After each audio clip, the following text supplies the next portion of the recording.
Hello everybody, good afternoon and welcome to the Brewery Field for the first time in 2022 as Spennymoor hosts Guiseley in the National League North. We're starting to move towards the busiest end of the season and Spennymoor still within touching distance of the division's playoff places. Here's hoping that a really good run of form starts here this afternoon. But we're going with day leaving goal, back four right to left of former Guiseley man John Lafudu, Joe Tate, Kenton Richardson who extended his loan earlier today, and Ethan Pye at left back. Across the midfield, Judy Ebo wide right, Scott McLean wide left, with Jamie Chandler and Brad Abbott behind Rob Ramshaw and the captain Glenn Taylor.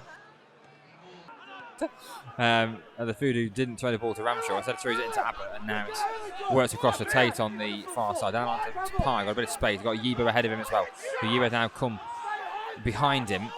He's allowed Pye to continue into the space that Yebo vacated. They ran into a little bit of a blind alley there. He's still going, got two to try and beat, and he's doing exactly that. Here he goes, pulled back towards Taylor on the turn, shot deflects behind for a corner. That's really good play from Ethan Pye on the far side to escape two challengers and wriggle around the pair of them and dig out a low cross. Didn't just put it into an area, found a man in Glenn Taylor on the turn with his left foot. A young lad, only 20 is the guided goalkeeper. In it comes on a bad ball, Richardson gets something on it, deflects away towards the end of the penalty area towards Abbott, who will hit it first time over the bar.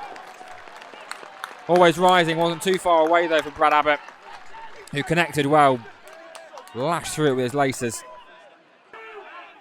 Guided first corner of the game, it is. Although not to be taken just yet, because the referee wants to work with somebody. That somebody is...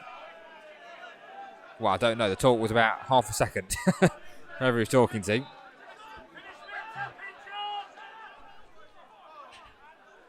And there comes the corner from the far side, in swinger. Good looking ball towards the middle.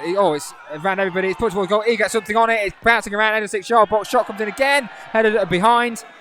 I think for a throw in the end, which I think will go Spennymoor's way as well.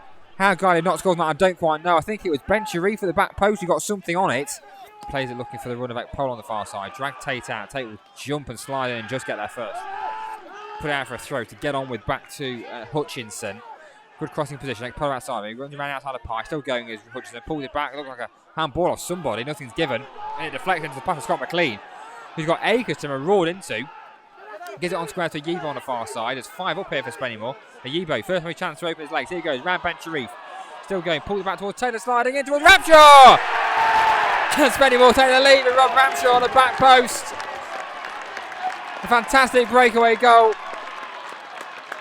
Ball played in the path of McLean on the edge of the penalty area. He gave it square to Yebo. First chance he's had to run down the far side. He ran around the outside of Hamza Ben Sharif and played a delightful ball across the 6-yard line, but Taylor just missed. That dragged the goalkeeper in. We've had Ramshaw the back post had a tap in from pretty much underneath the crossbar. Ramshaw gets his 5th of the season. Opens the scoring.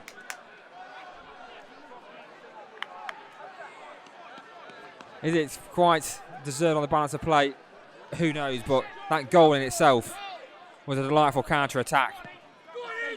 I think there's a reason why they got that goal as well. Wonderful back with Pye again. Played up towards Taylor. He can take it down, edge penalty area. Take it towards Ramshaw. He's in here for Spennymoor. He's still going. He's brought down, is he?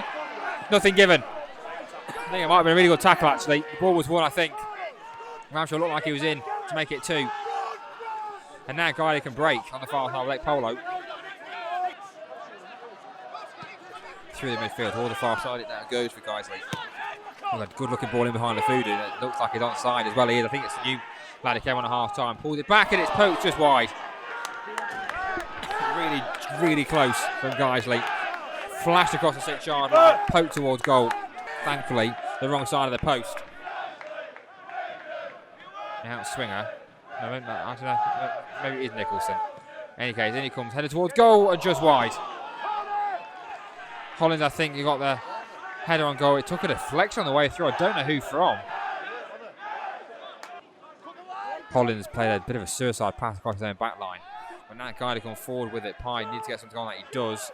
And Chandler trying to win the ball back, can't do so. With Thulis, good shoot position, edge of the D. He's still going, running it. Tate shot comes in, he lashes that one wide. With a deflection off of Joe Tate, who did really, really well to jump in front of that and get something on it. Yeah, another long one from Nicholson. It's a good looking throw towards the middle. Bentry gets something on it, bounces around towards the penalty area. Shot comes in, deflects off of, I think, Chandler towards Ramshaw, but it's back with Guiseley once more. Turn back towards Polo. Plays it square. There's no one there in the yellow shirt. Now that means that Chandler can bring the ball clear. Poke it on towards Ayibo. Should get there first. Can lay it on first on to Pi. Down looking for Ayibo. That's really good football. Ayibo could be in here. He's got Abbott square and acres of space. Ayibo still going on his left foot. Squares it towards Abbott. Will he get there? He will, but he's forced wide. Abbott back to McLeod. Shot comes in. Takes a block and goes behind for a Spennymoor corner. Real chance in there. Real good 1-2 between Ayibo and Pi. Into Ayibo. Tucks it down, gives it back to Pi onto his left foot. Digs out across, which deflects and just stays in play.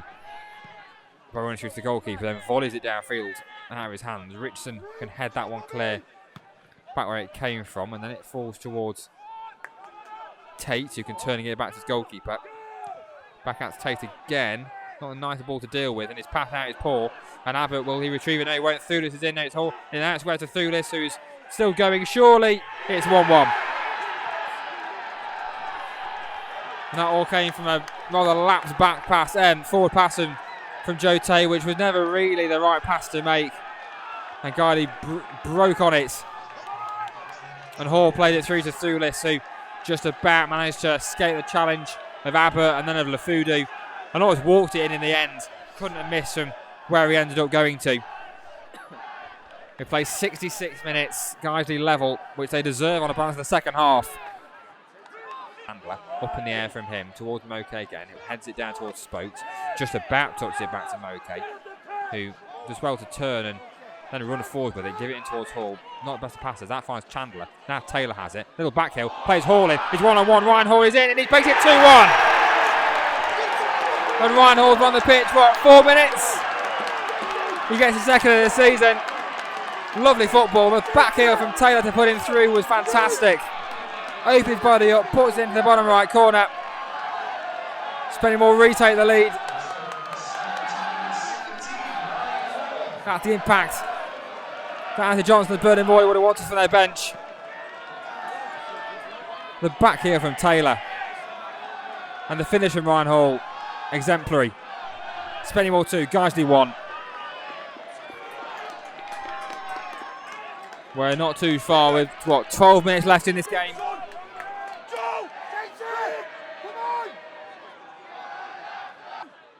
Ball forward, Ramshaw's won that flick on towards Tate. It's an awkward one to deal with. It's just about headed back to the goalkeeper. Is there one more chance for the guys to get the ball forward? Well, it's onto Chandler's head. And he'll find Spokes. And he's been told to run into the corner with it. Run that clock down. Spokes finds it onto Ramshaw, not quite. And now Guiseley can break. Spokes is just trying to keep the ball there. He tried to do too much with it. And now Guiseley will try and bring the ball forwards on the far side with Polo. He won't get past Jamie Chandler. And the referee blows for full time. And Spennymoor win it by 2-1. We played 10 seconds under additional time in the end. That doesn't bother me. And Spennymoor win by 2-1 in a game that they took the lead in the first half. Rob Ramshaw, they're tapping at the back post after good football all around for Spennymoor. Taylor pulling the ball back for Ramshaw to slide in. Guiseley equalised in what was a much different and much changed second half, where Guiseley came out by far on top, created a number of chances. Thulis eventually did get an equaliser for 66 minutes, and deservedly so, on the balance of play at the time. But Spennymoor turned it around and turned the balance of play around towards the end of that second half, and Ryan Hall, fresh off the bench at the time, on the end of a fantastic back heel from Glenn Taylor.